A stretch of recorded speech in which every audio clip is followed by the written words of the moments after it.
earning only $1,000 a month? That's like a college student's allowance. Even students make more, don't they? Having a low-income daughter-in-law is embarrassing for our family. Maybe you should get a divorce right away? My son John deserves a better wife. After all, he's highly educated, earns well, and is tall. As she looks at the pay stub, my mother-in-law has been making snide remarks.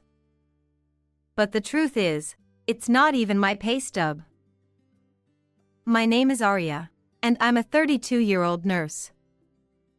I've been married to John for 5 years. We met through a university club, became a couple, and eventually got married. Our first encounter was at a party when he was a medical student, and I was studying nursing. John managed to get into medical school, but he hasn't passed the national medical exam yet. Currently, he works part-time as he continues to study for the exam. Meanwhile, I've been working in the nursing field right after graduation, so my income primarily supports our household. But John, he's the type who reads heartfelt accounts from people who've lost loved ones due to illness, checks daily updates on infectious diseases, and reads literature about healthcare system issues. Although he's not a doctor yet, I deeply respect him for wanting to genuinely help patients. I couldn't possibly abandon him just because he's in his 30s and doesn't have a stable income. And here's the secret: John hasn't even told his parents that he's not a doctor yet. Sorry, my mom is being annoying. Oh well. It's fine.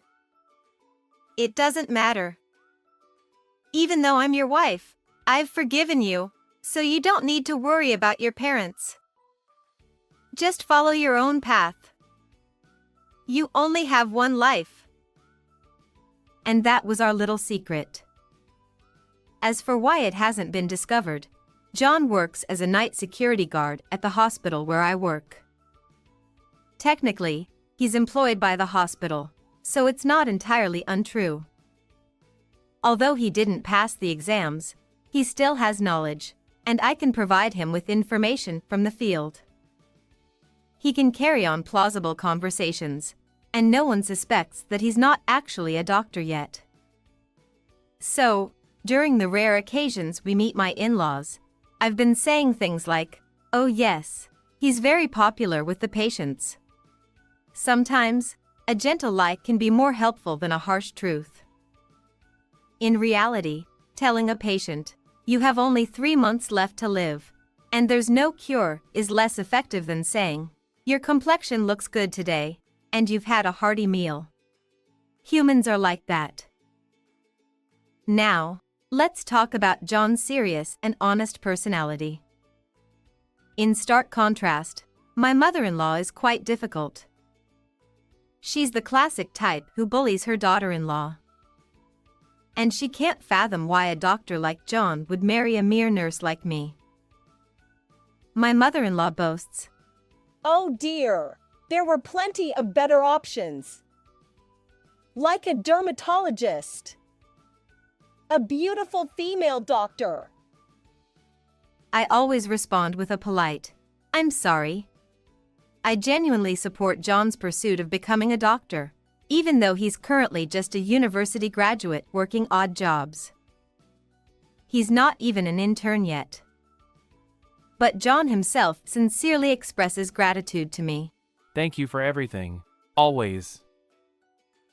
And I reply, "It's okay." In reality, I'm incredibly busy with work. Our combined income barely covers our expenses, but that's how it is. Money isn't my primary concern. I entered this field because I genuinely admire Florence Nightingale. Currently, I work as a nurse in the demanding field of internal medicine. I don't dwell on financial desires. As long as I can live, eat, and stay healthy, I'm content. Isn't that what life is about? Yet, despite being the couple that supports John's life and education, my mother-in-law somehow manages to brag to the neighbors. My John is a doctor, earning quite well. In the first place, even if a serious-minded doctor earns well or poorly, they wouldn't want their mother to boast about it.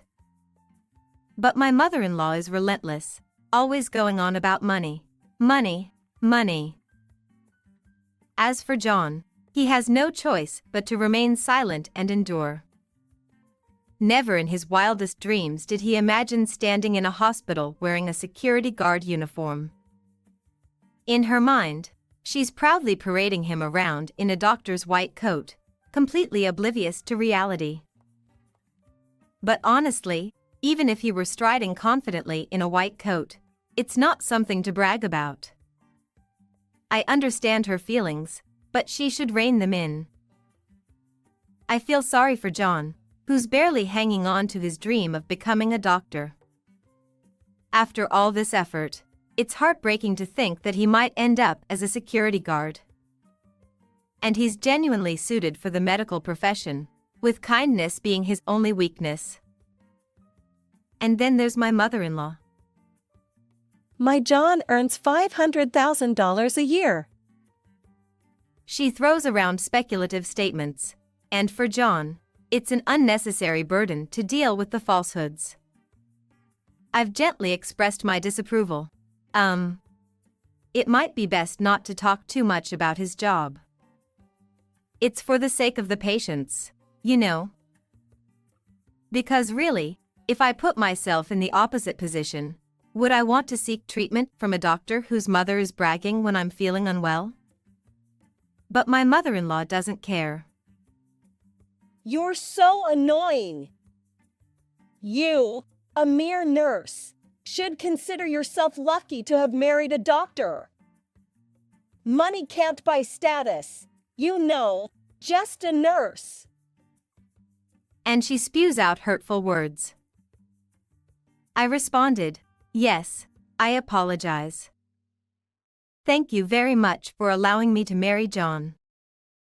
I also deeply respect him, both as a doctor and as a person. So please, just leave us be. But she persists. You're still annoying. He could still divorce and remarry. It's possible. I wouldn't want my unborn grandchild to have low-class blood mixed in. Honestly, this is beyond mere teasing. It's almost a violation of human rights. Yet, I remain silent.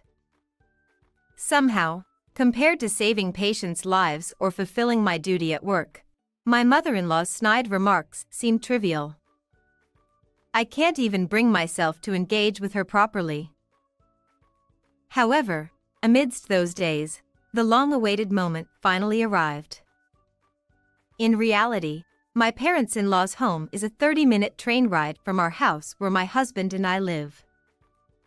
Since we didn't visit them often, and I was busy with work, our relationship with the in-laws wasn't particularly deep.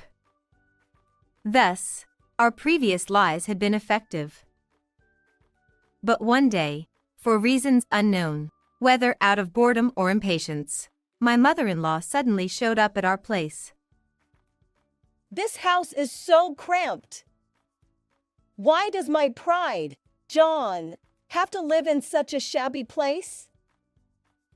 As she glanced at the neatly arranged medical textbooks, her eyes narrowed. Well, just as I expected from my John. She even took photos with her phone, but the majority of the books were past medical exam question collections. Internally, I was nervous because this year's materials were also there, clearly revealing that he was a current exam candidate. My vital signs were in jeopardy. However, I put on my best act. Apologies. Both of us are busy with work, and we haven't had time to move. Given the current circumstances, I subtly tried to encourage her to leave. But to my surprise, my mother-in-law began searching in our house. Hold on. What's with these odd dishes? If you're a doctor's wife, you should buy prestigious tableware. I'm sorry. We use affordable ones. You should throw away such things. Well, given that John's study materials and tuition fees were costly, we couldn't afford extravagance. As long as the food looked presentable, that was enough. Right now, passing the exams is our top priority. John happened to be working as a security guard at the hospital that day. It was fortunate that he wasn't home. I didn't want to witness him getting hurt, so I had hoped my mother-in-law would leave while he was still at work. However, her house-hunting efforts persisted. Why is he wearing such student-like clothes? If he's a doctor, you should buy high-end designer clothing for him. She discarded the clothes that John loved. And then, What's with this watch? If he's a doctor, you should get a luxury timepiece for him. apparently, she hadn't realized the convenience of a smartwatch and threw it away. John's personal belongings were being discarded one after another, things he had painstakingly purchased with hard-earned money. Despite his pride likely being shattered by standing outside instead of practicing medicine within the hospital walls, he continued to strive for his dreams, fueled by his blood and sweat. But there was no stopping her actions anymore.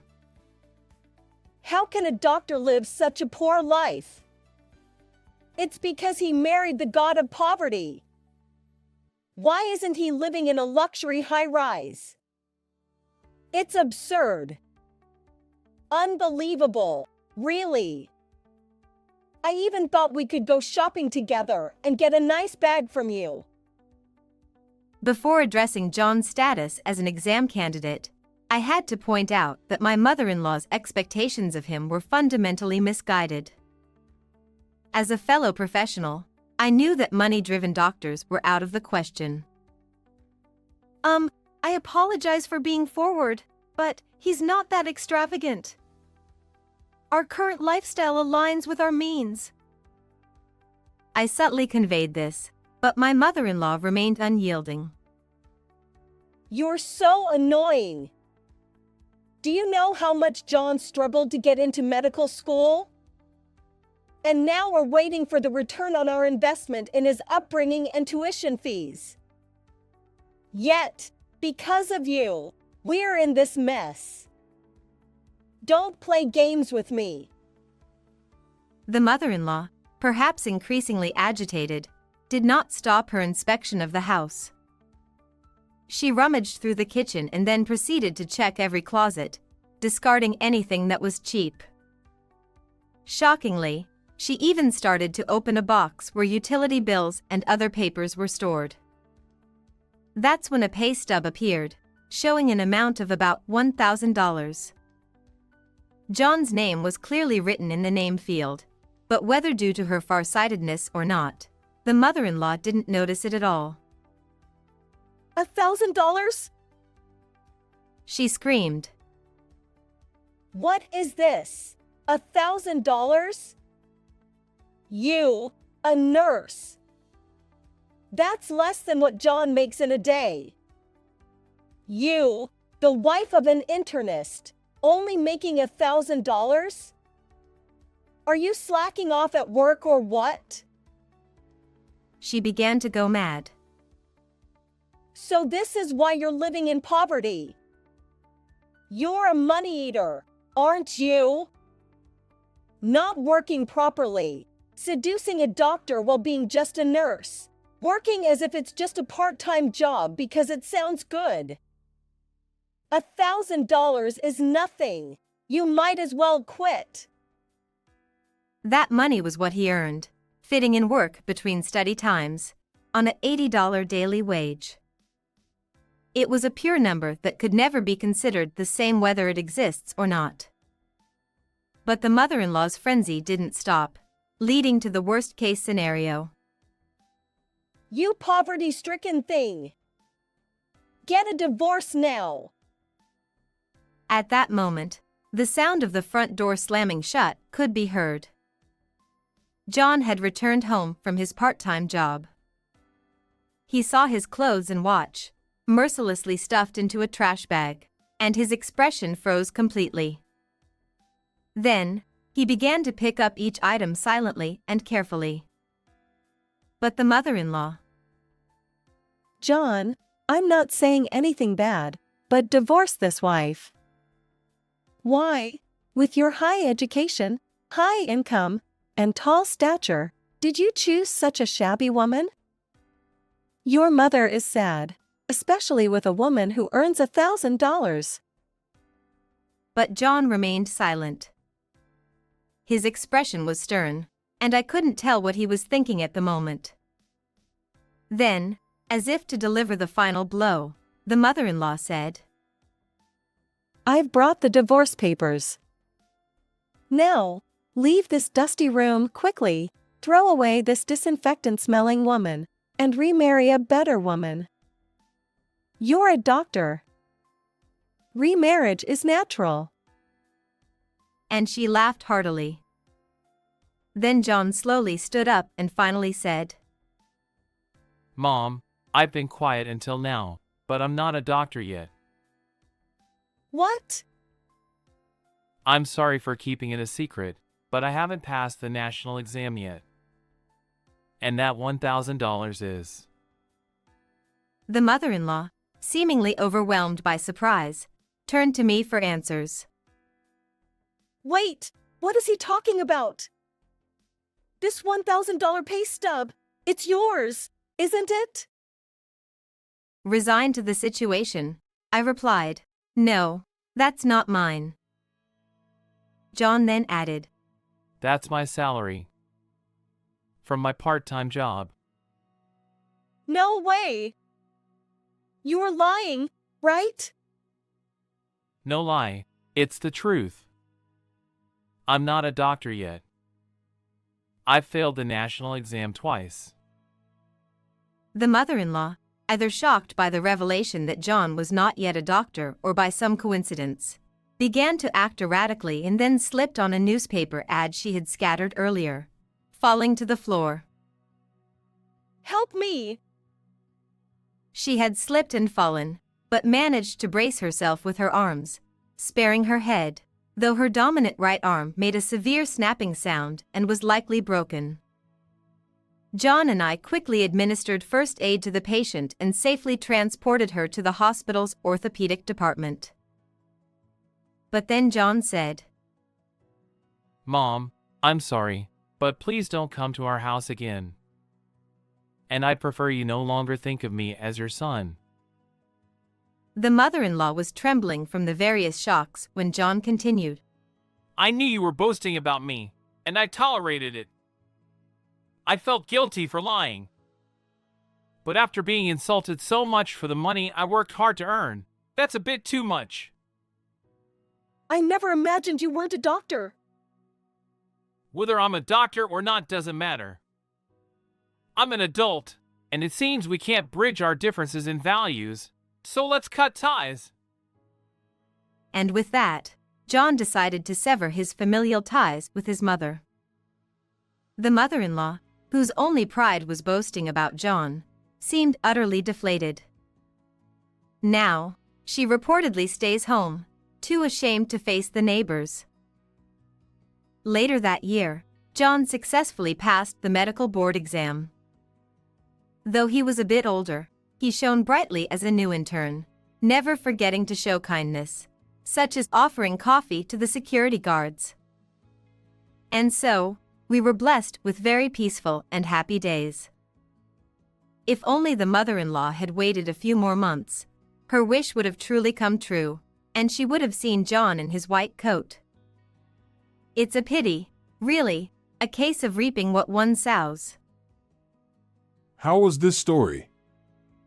If you liked it, Please subscribe to the channel. See you in the next video.